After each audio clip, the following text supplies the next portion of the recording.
अरे ये फिल्में टैक्स फ्री करने वाले लोग कफन तक पर जीएसटी लगा रहे हैं और ये गरीबों की बात करते हैं। ये सरकार झूठ की सरकार है। ये सरकार के जितने दावे हैं सब खोखले हैं। वो एक बार इनके एक नेता एक गांव में गए और उन्होंने गांव में कहा कि गांव वालों आओ, मैं तुम्हारी समस्याएं समाप्त करना चाहता हूं। गांव वाले इकट्ठा हो गए। नेताजी ने गांव वालों से कहा बताओ तुम्हारी 2 समस्याएं बताओ, मैं दोनों समस्याओं का यहीं पे समाधान करूंगा। तो गांव वालों ने कहा साहब हमारी पहली समस्या है कि हमारे यहाँ कोई हॉस्पिटल नहीं है। तो नेताजी ने मोबाइल निकाला, कहीं फोन मिलाया और मिला के फोन पे पता नहीं क्या कुछ कहा कि यहाँ गांव में हॉस्पिटल नहीं है, हॉस्पिटल तुरंत यहाँ हॉस्पिटल चाहिए। गांव वाले खुश हो गए कि 1 मिनट में यहाँ हॉस्पिटल आ रहा है। अगली समस्या के बारे में उन्होंने नेताजी ने गांव वालों से कहा कि मैंने आपकी पहली समस्या समाप्त कर दी, दूसरी समस्या बताओ। तो गांव वालों ने कहा साहब इस गांव में कोई भी मोबाइल का नेटवर्क ही नहीं है। ये है इनके काम करने का तरीका, ये है झूठ बोलने का तरीका। ये कैसा देश है? गरीब अगर लोन लेता है उसके लिए दूसरे नियम। अगर एक गरीब आदमी 1 लाख का लोन लेता है, 50,000 का लोन लेता है, तो उसके घर बैंक के अधिकारी पहुंच जाते हैं, कॉलर पकड़ के उससे बैंक का लोन वापस लेते हैं।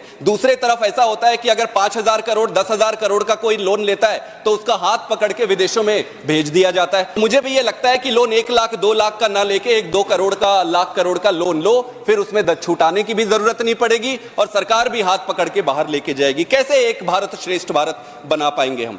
पिछले 9 सालों में प्रधानमंत्री मोदी जी ने लगभग 100 लाख करोड़, 3 गुना ज्यादा का कर्जा लिया हुआ है। तो कर्जा का हमने देख लिया। एक भारत और श्रेष्ठ भारत कैसे होगा जब महंगाई इतनी ज्यादा है? तो जिस दिन इस देश का हर व्यक्ति समान भोजन करने की स्थिति में पहुंचेगा उसी दिन ये देश श्रेष्ठ भारत बनेगा और एक भारत बनेगा। अगर मैं रोजगार के पक्ष में बात करूं तो मोदी जी ने कहा था कि 2 करोड़ के आसपास रोजगार देंगे। रोजगार कहां गया? आप कहते हैं एक भारत श्रेष्ठ भारत। सरकारी स्कूल खोल रखे, प्राइवेट स्कूलों में जाओ, लूट मचा रखी है प्राइवेट स्कूल वालों ने, लेकिन सरकारी स्कूलों की हालत ऐसी है। सभापति महोदय, मैं पूछना चाहता हूं सरकार से, अरे सरकारी स्कूल में एक चपरासी नहीं है, चपरासी नहीं है तो स्कूल में झाड़ू कौन निकालेगा? उसकी सफाई कौन करेगा? मेंटेनेंस कैसे होगा? पता नहीं क्यों सरकार को हमारी आवाज, हमारी पुकार, गरीब की सिसकी, उसके टूटे हुए सपने की सिसकी सुनाई नहीं दे रही है। उस अडानी को सोलर पार्क बनाने के लिए 1.5 लाख बीघा जमीन देने की तैयारी सरकार कर रही है। अडानी के लिए बिल आ जाएगा कि कितनी जमीन ले लो, रिलायंस ले लो, कोई भी ले लो, टाटा ले लो, लेकिन यहाँ के बेरोजगार युवाओं के लिए बिल नहीं आएगा।